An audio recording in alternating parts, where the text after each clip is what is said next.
सुन लिया है सब मैंने, जो तुम्हें सुनाना है, जो तुम्हें सुनाना है हमें मालूम है। हे महाराज सुनिए ना, आपका मेल दे रहा हूँ, उधर ही चेहरा रहना चाहिए। आपका मेल दे रहा हूँ, किसी गैर से नो नो नो नो, आपका मेल दे रहा हूँ। किसी गैर से नो नो, किसी गैर से मोहब्बत है, सिर्फ दर्द का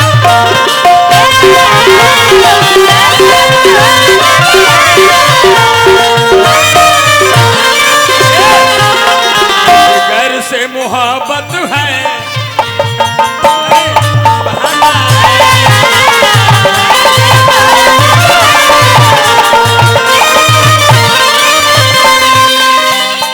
आप क्यों परेशान हैं, आप क्यों परेशान हैं, हमें आजमाने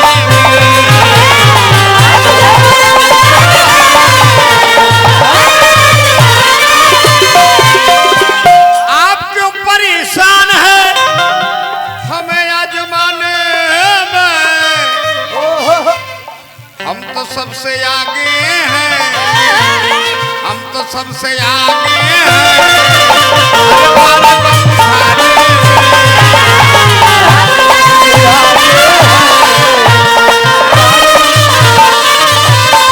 ये हमारे चीकू बाबा हैं, बहुत बहुत उद्घोषक, आज नौजवानों के दिल के धड़कन बने हुए हैं।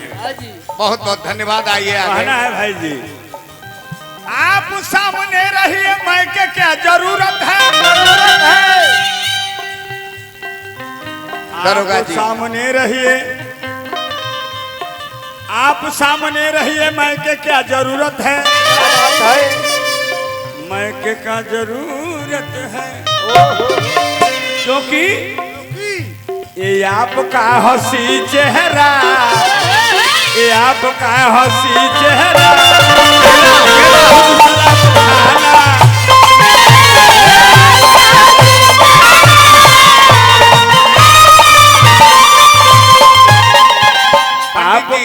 पंडित जी जवाब लीजिए। बहुत बहुत रुपया पुरस्कार दरोगा जी देनी, दरोगा जी हमारा डॉलर बाबा देनी।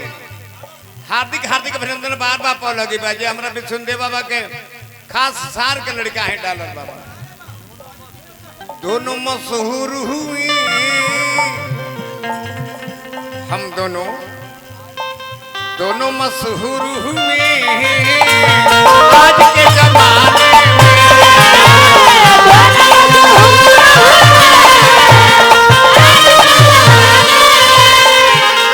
कि दोनों मशहूर हुए। अरे आज के जमाने में एक एक हम उन्हें बनाने में, तनी अपन पिस्टिंग कम रखो, हम उन्हें बनाने में और वो हमें मिटाने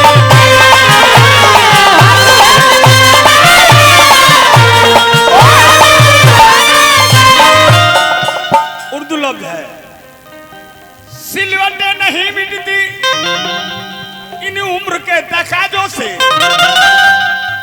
सिलवटें नहीं मिटती इन उम्र के तकाजों से, लाख आईना देखो, बाबा रोको, लाख आईना देखो, ये जिस्म तो पुराना,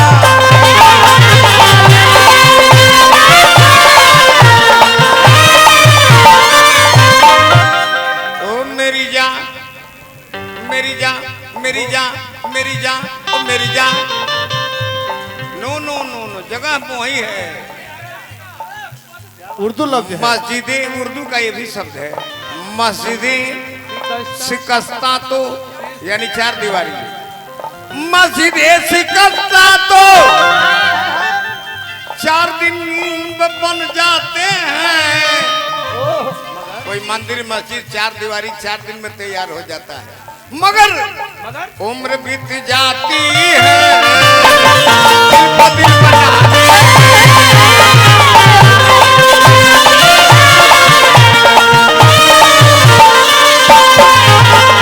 उम्र बीत जाती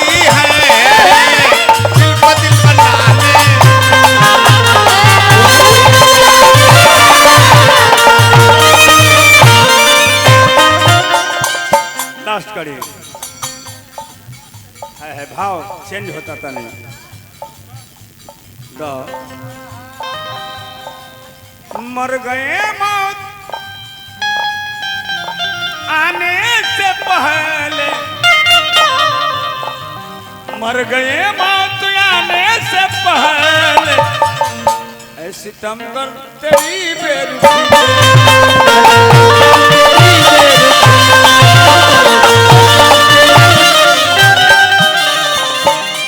दिल न होता तो कुछ भी न होता, जिंदगी दिल से दिल जिंदगी से। धन्यवाद। पिंकी क्यों न भेजू मोहब्बत पे लानत, क्यों न भेजू मोहब्बत पे लानत, क्यों हाथ धोना पड़ा जिंदगी।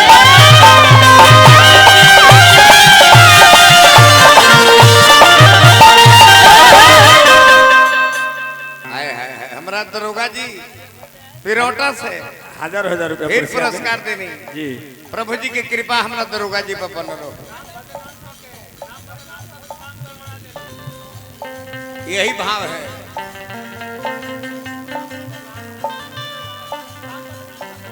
नाम बदनाम को के, नाम बदनाम को के काम गड़बड़ा देलू, एक ही बात में भैंसा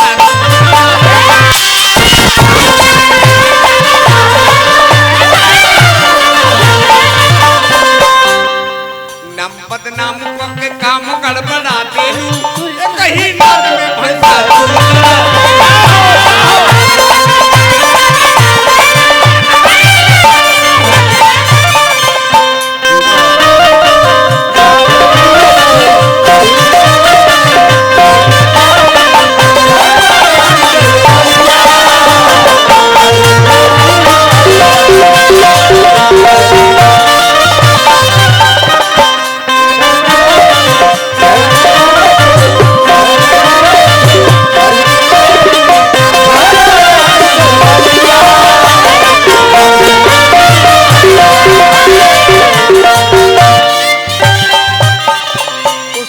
चला जाए जिस लय पर हम लोग शुरू किए जी। आप हैं हम हैं उसी लय में चला जाए ना ना वही लय में चल जाए लास्ट करेगा में राजे दिल की आईना, राजे दिल की आईना एहतियात से रखना। उर्दू का ही लफ्ज है एहतियात मतलब संभाल कर। राजे दिल की आईना एहतियात से रखना, क्यों वरना टूट जाएंगी, वरना टूट जाएंगी दिखाने में।